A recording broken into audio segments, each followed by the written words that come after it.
primeiro lugar, educação. Bom dia, boa tarde, boa noite, dependendo de quando você estiver vendo esse vídeo. Em segundo lugar, bem-vindo ao canal Preso na Língua pra gente dar uma olhadinha na poesia.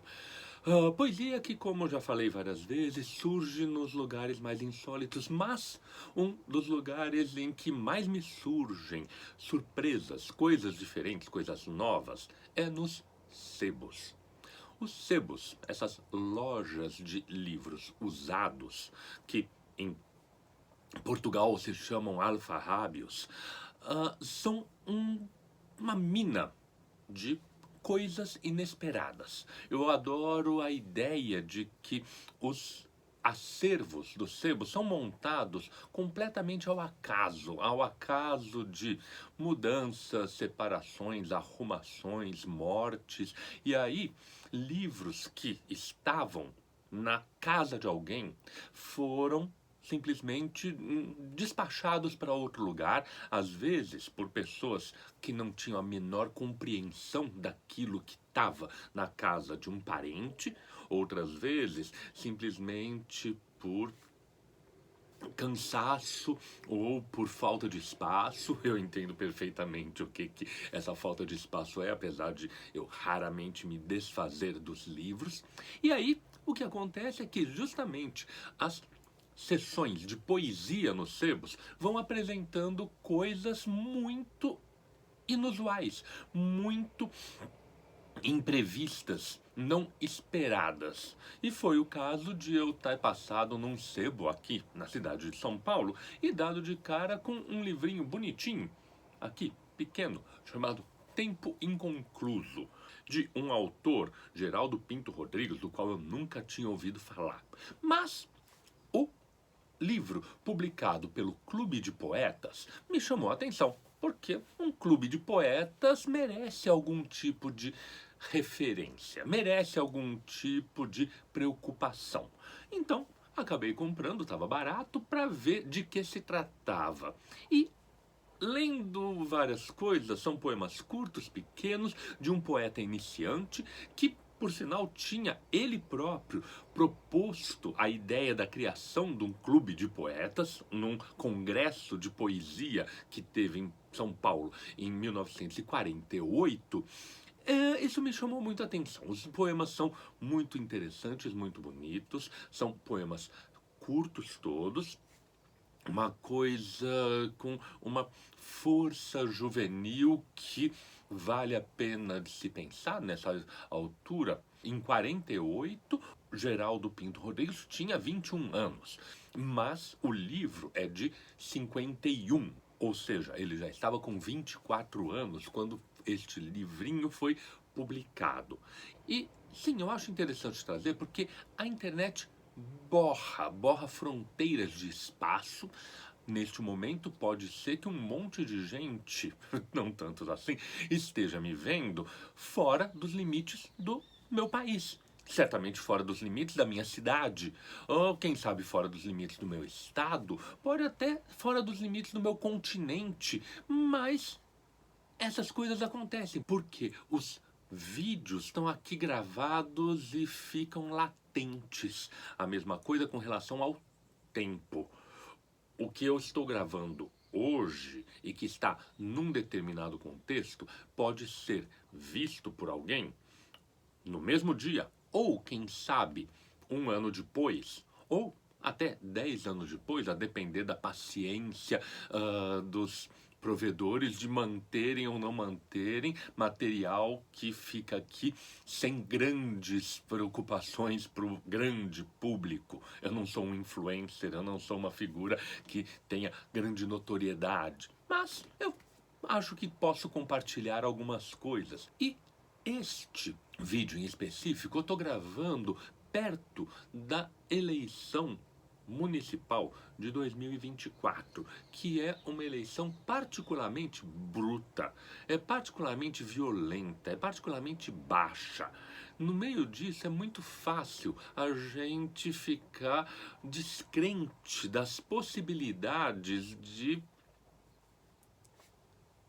humanidade até Porque diante de tanta coisa vil que algumas pessoas fazem e achando que isso pode lhes garantir algum poder, e pior ainda, diante da coisa vil que algumas pessoas normalizam e falam tudo bem, é assim mesmo, faz parte do jogo, ou da pior de todas as colocações, que é político é tudo igual. As pessoas que falam político é tudo igual nunca votam em qualquer político, sempre votam em um específico tipo de político. Diante disso, eu acho que vale a pena a gente pegar algo muito aparentemente lateral.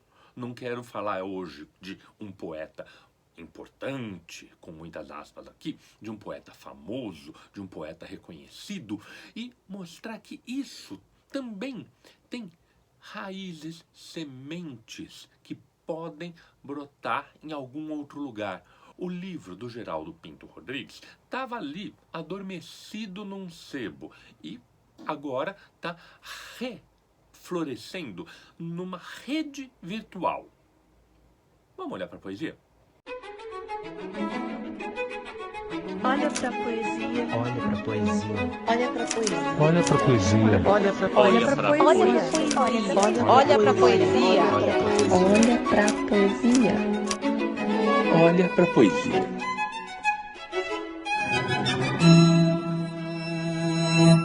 Sim, um livro muito improvável de ser conhecido de outras pessoas, mas que, como eu disse, pode brotar de novo, pode renascer nesse ambiente virtual que a gente tem aqui na nossa realidade de século XXI. Já se passaram 70 anos desde que esse livrinho foi publicado e ainda assim ele pode surpreender. Por isso eu pego o poema de abertura, que se chama Auto de Fé.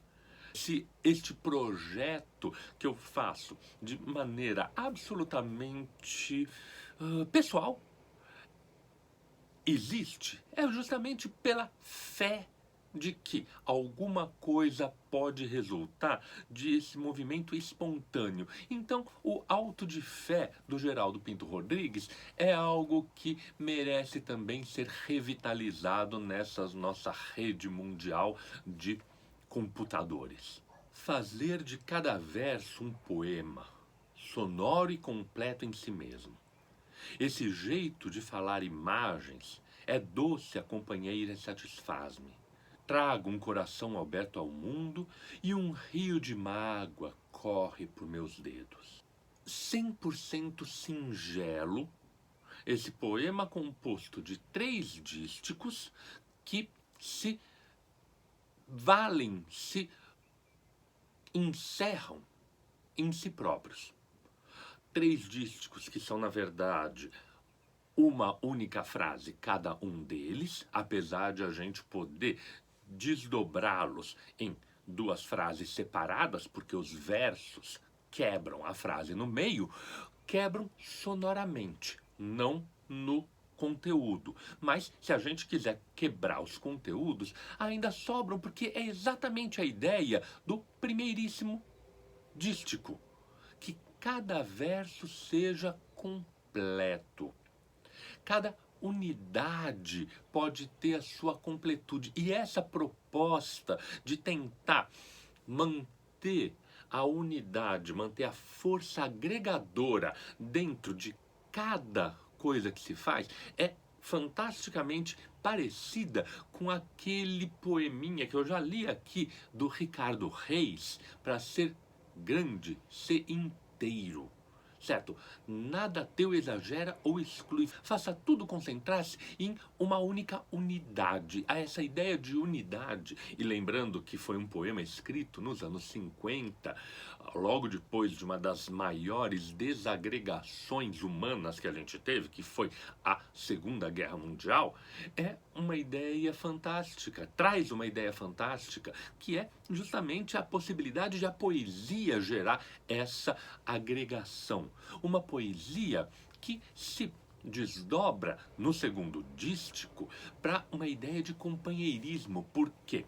esse jeito de falar que gera a poesia, esse jeito de falar concentrado, se dedica a uma companheira. Essa companheira que fica em aberto é uma companheira de vida, é uma companheira de cumplicidade, é uma companheira amorosa. A nossa tendência heteronormativa, romântica, pensa, em primeiro lugar, numa companheira amorosa. Mas o amor tem várias manifestações, tem várias faces.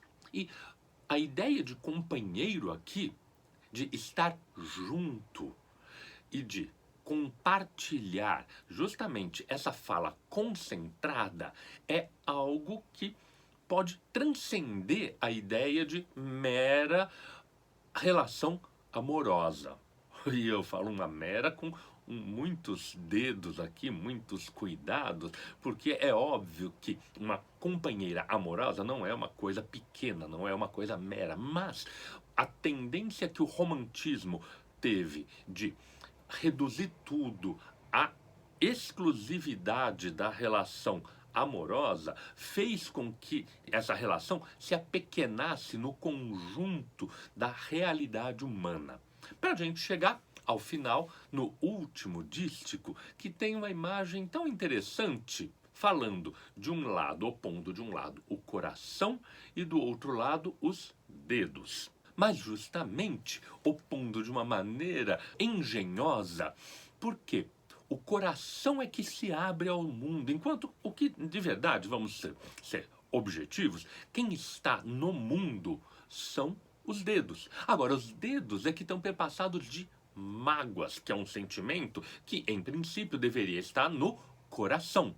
Esse jogo, esse intercâmbio de sentimentos que saem de dentro e vão para a superfície, e o sentimento que se entranha através do contato é de uma luminosidade que na verdade realiza a proposta do primeiro dístico, que cada verso seja um universo completo, que cada verso seja um inteiro poema. Aqui, então, a gente tem multiplicados, desdobrados, 3 dísticos, que são, na verdade, 6 versos, que são, na verdade, 6 poemas, e cada palavra, às vezes, consegue ser um poema inteiro. É uma maravilha de desdobramentos, de multiplicações, que faz com que a gente, de repente, num livrinho simples, empoeirado, largado dentro de um sebo escondido no meio das ruas de São Paulo, consiga ter algo que se ilumina e que renasce através de uma rede de computadores, projetando para você, que pode até ser que não me conheça pessoalmente, que só me tenha visto aqui numa rede e, por enquanto, pode até cruzar comigo em algum lugar por aí. Mas, a depender de quanto dure, esse vídeo pode até ser que continue depois de eu já ter morrido. E você não me encontre nunca mais materialmente na vida, como eu não vou encontrar o Geraldo Pinto Rodrigues, que faleceu em 2014. Mas mesmo assim, o desdobramento desse auto de fé dele me atinge aqui, atinge você que está ouvindo, atinge alguém que pode nunca chegar a conhecer nenhum de nós dois, nenhum de nós três, e cada dístico se torna um poema completo, porque ele tem a possibilidade de se reconstruir e, claro, de reconstruir a esperança diante de um mundo tão embrutecido como é esse nosso.